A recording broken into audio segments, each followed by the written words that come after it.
Good morning. Eric Schaefer here again. I'm not in the mood. Man, I'm not in the mood, but I got to do it. I got to do it. And isn't that life? And isn't that certainly parenting? You'll appreciate this for those of you watching. For those of you not, I'll describe it. My camera is sitting on a goldfish container and a peanut butter. Goldfish and peanut butter propped up against that. The staple of both my children's diet. Not that we don't try to get them to eat Brussels sprouts and good stuff that's good for them, but kids, they're gonna eat what they want to eat. So to remind everybody, I have a daughter who's a little over 2 and a daughter who's a little over 5, and we are going to discuss how to be a great parent even though you're afraid that you suck. So Mike Tyson said everyone has a plan until they get punched in the face. That should be the definition of parenting, right? That should be in the dictionary under parenting. The definition should be everyone has a plan until they get punched in the face. I mean, about life too. So last week we talked about, how to be in the best mental, spiritual, physical frame of mind to parent. And for most of us, the number one way to do that is to be right with our significant other, in my case, my wife. I just think we want to stay on that topic. We talked last week about how my wife has a hard time bringing up stuff because she's afraid I'm going to either A, be mad, or B, lawyer her out of her point of view.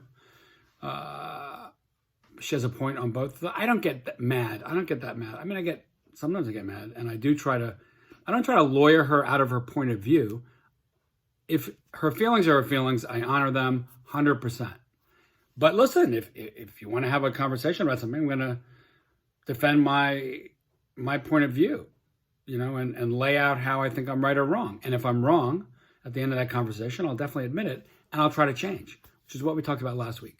Staying on that, I think that far too many podcasts, books, whatever on parenting lead with the point of interaction with the parent and the child, right? Just there.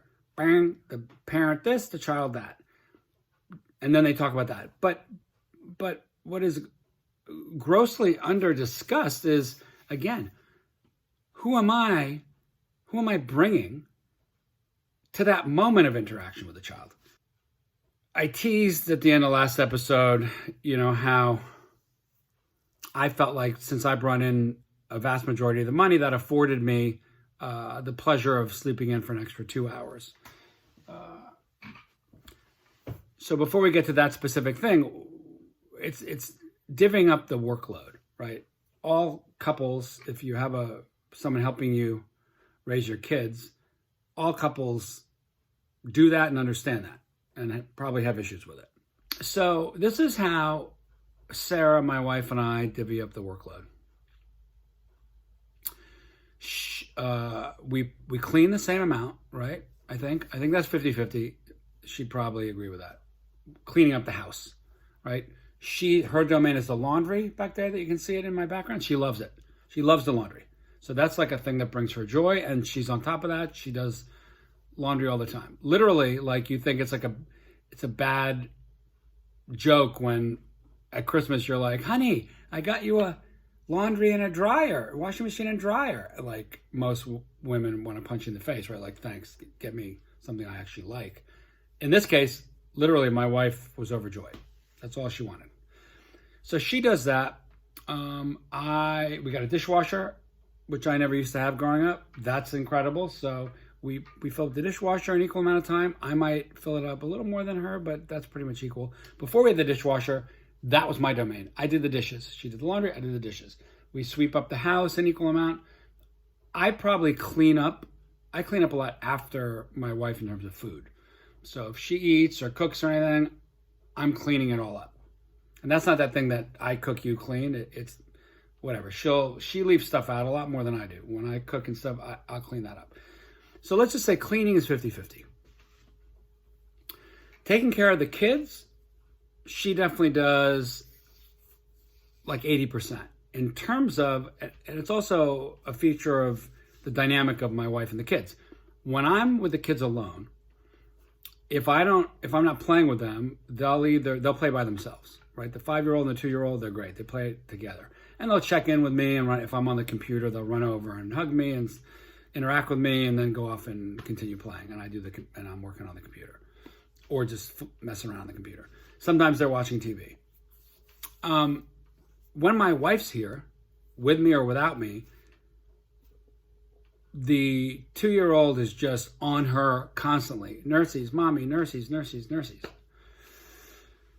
Now, again, the caveat, the headline is always, I love my kids more than life itself, an indescribable amount. And they're acting like normal kids should. A 2-year-old kid should be saying, mommy, mommy, nurses, nurses. Of course, that's normal, but that doesn't mean it doesn't get on your nerves, on her nerves, and even on my nerves to hear it all day long. Pawing, pulling. And again, she's doing nothing wrong, the little baby. She should be doing that. Still, we're not ethereal angel spirits, right? It's annoying. My wife needs a break. I need a break. So my wife does have to deal with that more. And here's that thing about like lists, right? Like you have pro-con lists and all those lists. That's all good to do to a point, but you could have like 20 cons and 1 pro, and the pro outweighs all the cons just because of its significance, right? So I take lists with a grain of salt. So in other words, in this conversation, my wife taking care of the kids might trump 7 of my list of the things I do to keep the household running. But still, we'll continue. So she takes care of the kids, in that respect, 80% of the time.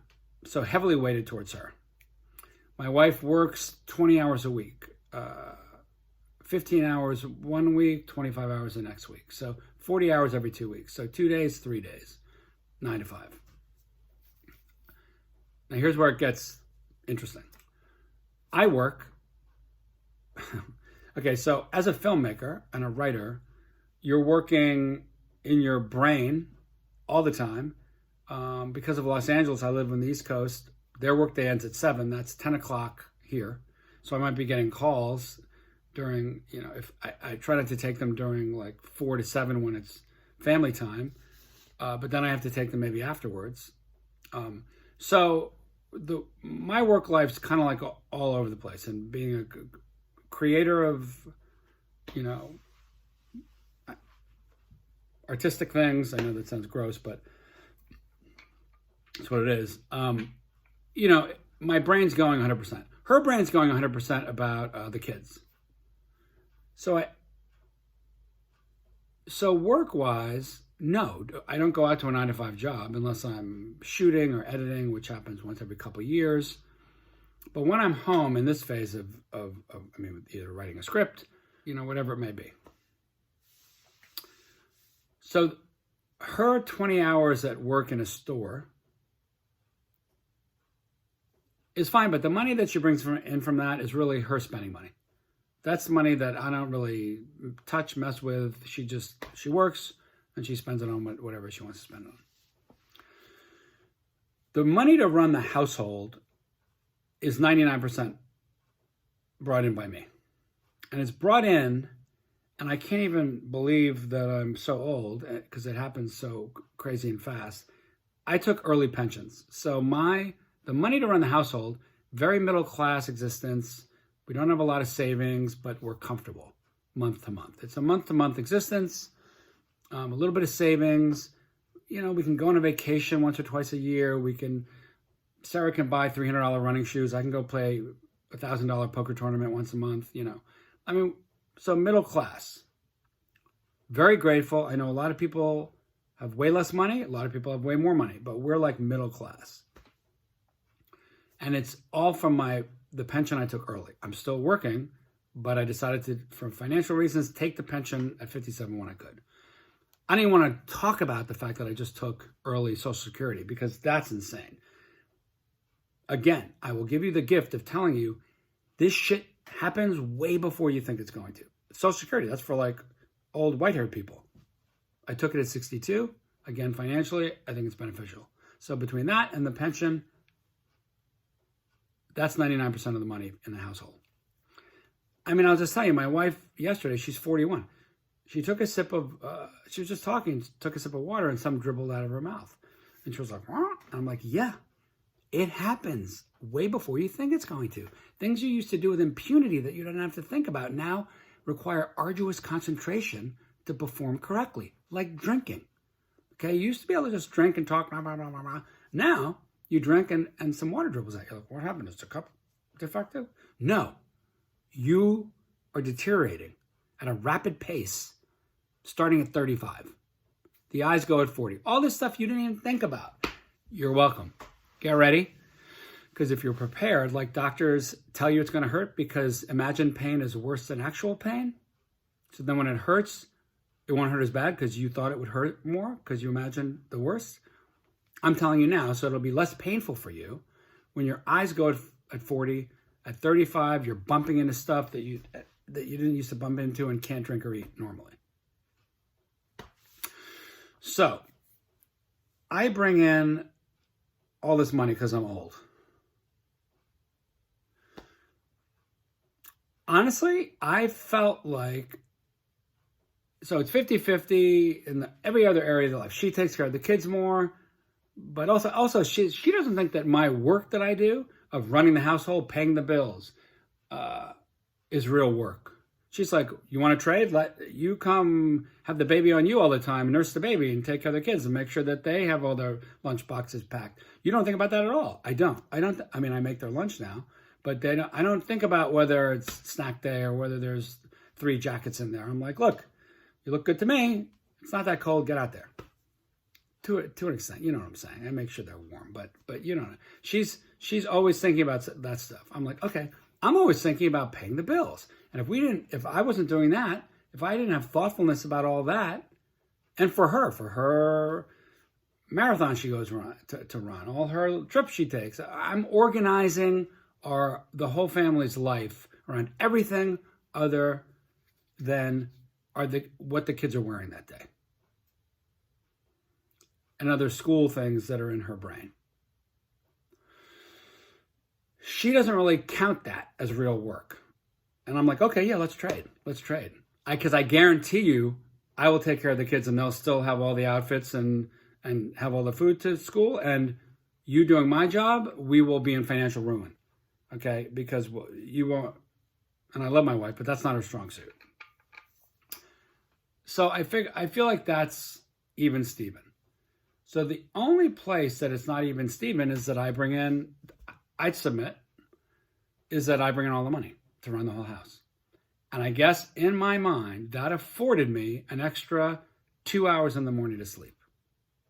And I kind of felt like Sarah was like, even though she was saying, I could really use help in the morning, I don't love this. But I felt like she deep down kind of was on board with that idea too. Like, you know what? It's not my favorite, but he brings in all the money. He can sleep for another 2 hours. Right or wrong, that's how I thought. And I didn't even forget gender roles. It's not about gender. Like, I understand that that's all out the window. Men stay home, women work. Women work, women stay home. Men stay home, everyone stays home, everyone works. You know what I mean? Like, it's not about gender roles. It's about just divvying up the work between the two human beings that are taking care of the kids. So it's not like a gender thing that I bring in the money. And if she brought in all the money and she slept for an extra 2 hours, see, the way I think, I would think she's allowed to do that. Unless I felt like, yeah, but it's not equal because even though you bring in all the money, I'm taking care of the kids most of the time. And you can't put a price tag on that. You can't put like a price tag on my psyche. Because if you go back to just how it feels to be pulled on all the time, if you're her, I get it. I get it as much as you can get it without actually living it.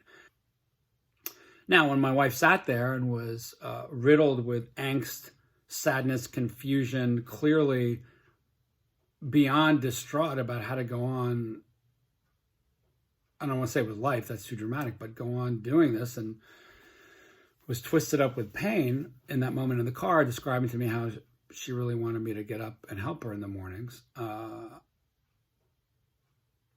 That's what I mean. The pro-con list went out the window, right? Because I'm not going to sit there and allow my wife to feel that way.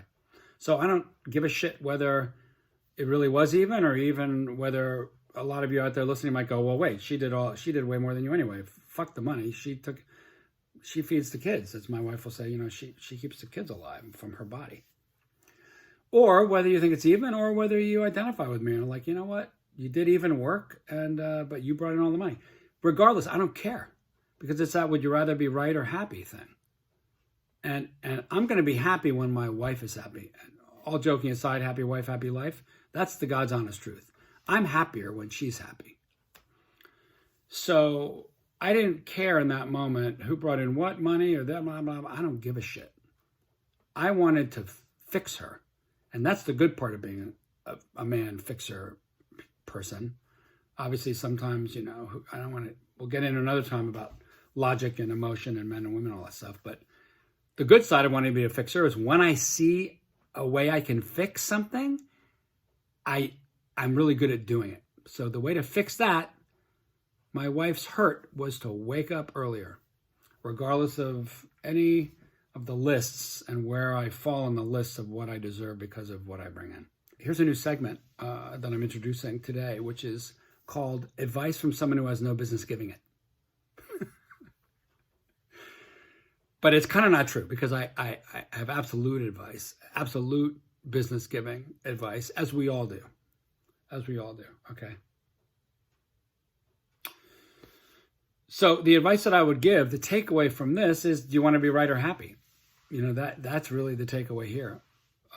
Ultimately, what's most important to you and what's most important to me is that I don't care about if I win the list of who does more in the household. I want to win it making my wife happy. And whatever I can do to do that, I do. I don't even view it as a sacrifice. I don't even look at it that way. It's not a sacrifice. I am lucky to have her. I am lucky to have anyone that wants to be with me and help me raise kids and loves me. Right? I'm the luckiest guy in the world for that. So it's a small price to pay.